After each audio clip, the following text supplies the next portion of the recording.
All right, Coach. The Lady Rail Splitters have now reeled off 3 consecutive wins, 2 back-to-back South Atlantic Conference victories in what was a 4-day stretch. We'll start with Saturday's win over Lenore Ryan down in Hickory, North Carolina, where the Lady Rail Splitters pulled off a 72-58 victory despite trailing by 2 at the halftime break. Really, LMU came out in the second half with a big surge in that third quarter to pull away for the road victory. Overall, what were your thoughts on that win over the Bears? I just really think it was just a tale of two halves. We just, the first half, I just feel like, they was trying to just get the flow of the game. And sometimes you just can't get the flow of the game when you're starting. You got to, play from start to finish. But the first half we was not rebounding well. We was not executing on offense. But then coming to the second half, we just had the real talent. We just had to really just dominate the board, something that we know to do. And we just came out with the victory. Just we was able to break their press. I thought that was very huge, and so we had probably 12 points on just open layups, which was crucial.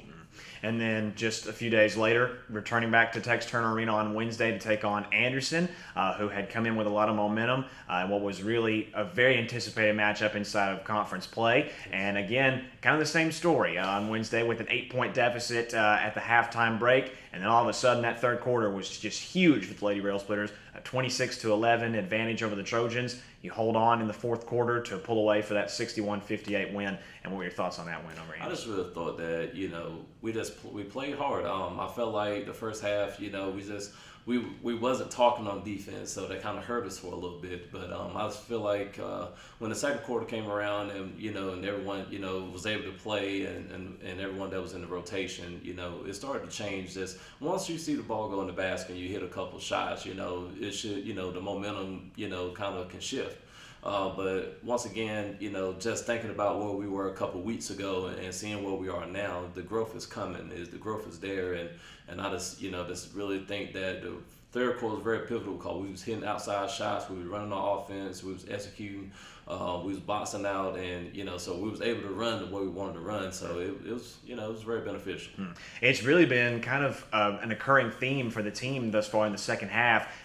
Really been able to make some key adjustments at halftime. It's really helped out in some wins, even in some losses. Even in some of those close losses, you were able to play well enough to win in those second halves. And in those 2 games, the last 2 against Lenore Ryan and against Anderson, it's really been a balanced attack on offense. Quay Hines for Lenore Ryan with 15 points on Saturday, who was the AstroTurf Conference Player of the Week. And then on Wednesday, it was Emily Griffith and Shay Coker, who both had 16 points. So really, how tough is that for an opposing team to game plan when, really the offense could come from any one of those players? And that's been the best thing about this team is, we're able to, the ones that's starting doesn't necessarily sometimes, we doesn't get production out of, anybody on this team. And that's what's been so great about this coaching these girls is understanding that, like, when your number's called, like, this could be your breakout game. And we've been very blessed and fortunate to have that because, it's kind of hard to sometimes have a bench that can produce. And, and that's been one of the things that's really helped us.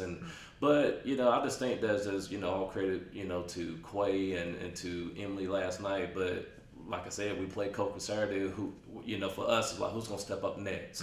And I just think that really helps.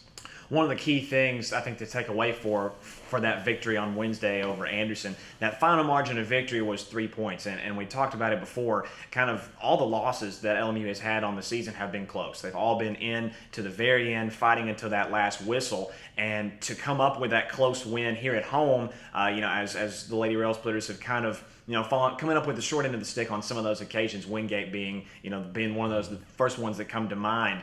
And to be able to pull away and come out on the right side of one of those close games had to have been a great feeling for the third straight win and also for the confidence of the girls. I really think it does. And the thing is once again, it's just the growth that we've seen the last couple of weeks, and just seeing how to finish games. So when when you start working on in game situations, it really does help when you know that you know what you're going to do. You know, like what we're going to run. You know, like the way we're going to play defense, the way we're going to, So it really does help with that adjustment.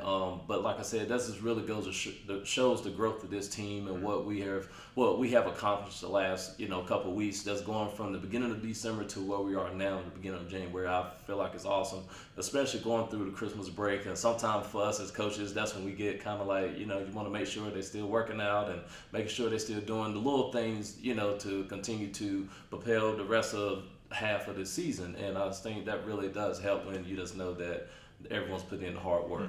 Absolutely. And that victory over Southern Indiana back before the Christmas break has really started this, string of this play, this kind of consistent play for the team to be able to pick up these 3 consecutive victories. And that had to have been a big confidence booster for the Lady Rail Splitters, picking up that win over a nationally ranked opponent. And now with Coker coming into town this coming Saturday, what can we expect against the Cobras? I know that Coker, they are a very hard-nosed team, very post-oriented. They definitely are, they're strong down low, and their guards they have a lot of good guard play and Nolan. And so, we know what to expect from Coker. This is going to be a tough matchup on Saturday. They come in with a lot of grit. They come, after I think they beat Queens the other night. They put 82 points on the board when they're scoring like 60-something a game. So, we know that they can run up and down with us, but we just got to make sure we're just staying disciplined in everything that we do, and just once again just executing the game plan. And I think that's what's been the difference, is just executing our game plan from starting to finish, and that's not getting discouraged during the game. So sometimes the ball's not going to bounce your way, but we just have to still just make sure that we are just persevering and just holding each other up and just come out with a victory on Saturday.